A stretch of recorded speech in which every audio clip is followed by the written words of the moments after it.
Olá, pessoal! Sejam bem-vindos e bem-vindas para a gente falar agora justamente da segunda semana do ciclo, onde as coisas começam a acontecer, como tínhamos falado na fase nova, né? E essa fase crescente, ela vai ocorrer no dia 13 de outubro, aos 26 minutos, e ela vai acontecer em Capricórnio. Vejam que está lá na casa número 7, está conjunto ao Plutão, está fazendo parte desse grande quadrado vermelho e, ao mesmo tempo, gerando movimento também para a dupla Sol e Marte, que estão na base do mapa. Então, a Lua vai fazer uma bela de uma movimentação nessa próxima fase, uma vez que, primeiro, está pegando o Plutão, que é o planeta responsável por grandes transformações. É o planeta do poder, é o planeta da política, enfim.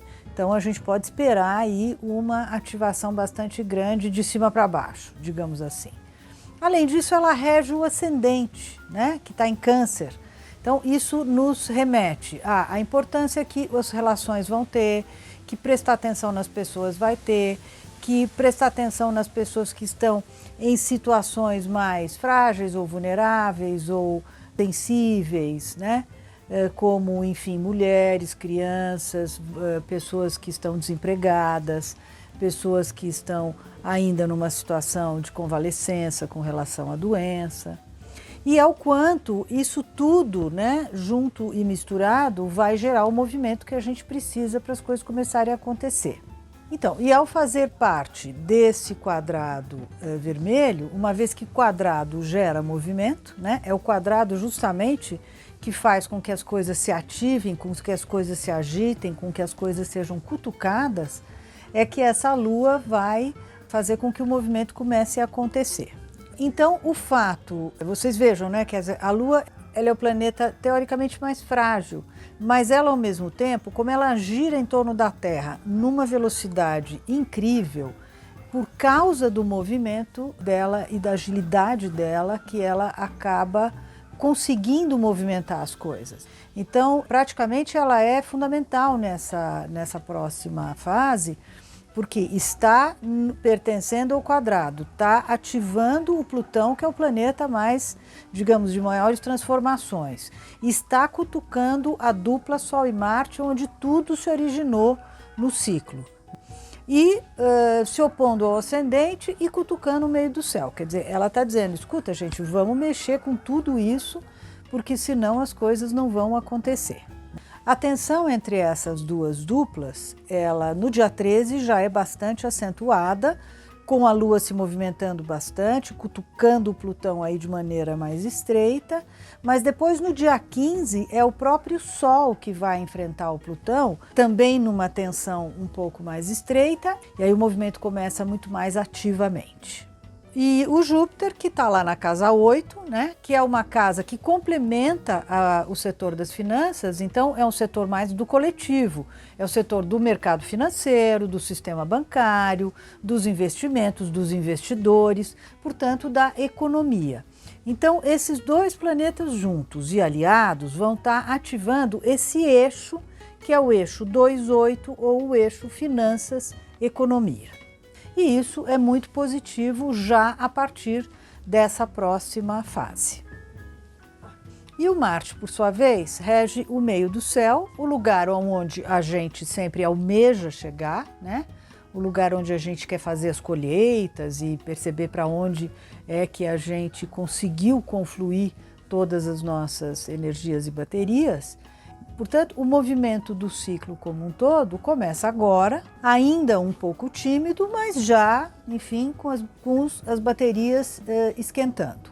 E isso é válido para todos nós, mas mais especialmente para a turma do terceiro decanato dos signos de Libra, Áries, Câncer e Capricórnio.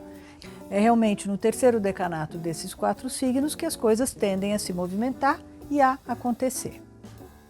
O Urano, que é aquele planeta revolucionário, ele está unido à dupla Lua-Plutão, e isso faz com que ele ajude a virar um pouco o jogo, a revolucionar e até a trazer, eventualmente, alguns eventos ou fatos imprevistos. Porém, como o aspecto é fluente, os fatos imprevistos só tendem a agregar, a acrescentar e a favorecer o movimento. Mercúrio, por sua vez, continua retrógrado e agora, nesta fase, ele estará sem qualquer conexão com outros planetas. Isso, de certa maneira, é positivo, né? Porque pelo menos ele não causa um grande estrago, mas isso ainda requer com que a gente continue tendo atenção e cuidado com palavras, com documentos, com papéis, com deslocamentos, com perdas, com enganos, com atrasos. Então, o que ele rege continua requerendo cuidado e atenção e, principalmente, a gente perceber que não é hora de bater martelo em nada, tá? Ou seja, assinar contrato, fechar coisas, concluir negociações, ainda não é o momento. Vamos deixar ainda para a semana que vem, que é o momento em que ele realmente retoma o movimento direto. E como a gente já esperava, né? A Vênus caminhou um pouco no signo de Sagitário, se encaixou perfeitamente numa aliança com o Saturno e com o Quíron, né?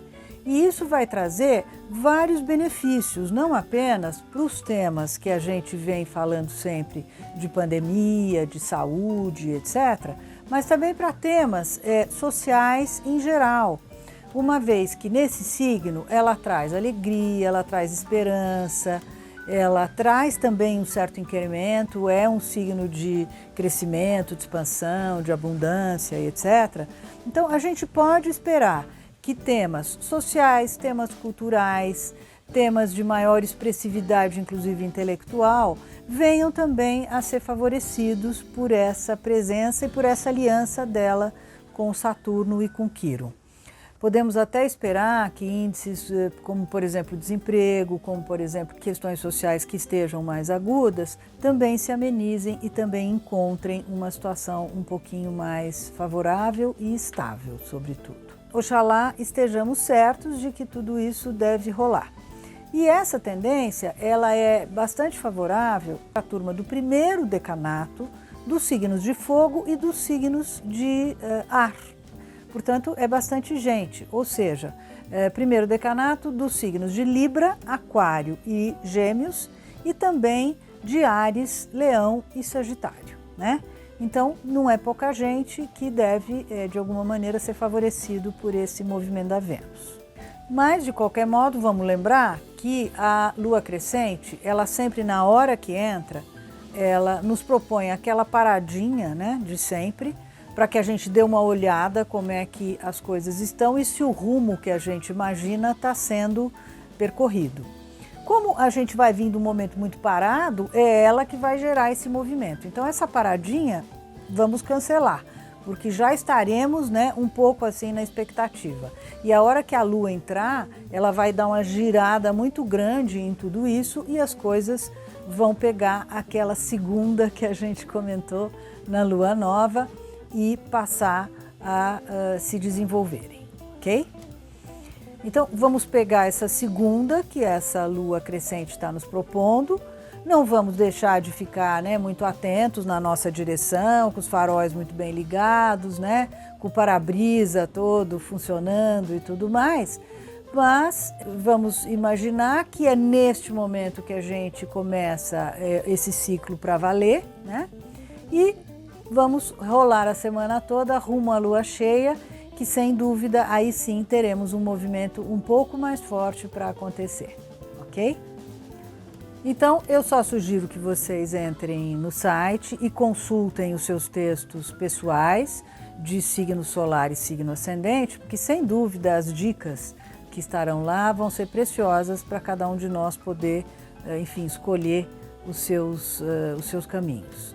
E também, se quiserem ir acompanhando o dia a dia, né, o passo dos planetas, que a cada momento nos mostram cenários diferentes e que sempre podem, particularmente, às vezes, nos favorecer mais ou menos, ok? Então, uma boa semana para todos, um bom movimento e até a próxima. Um abração. Tchau. E tem mais, a verdade vem com o tempo. Não apressa o sentimento, deixa o coração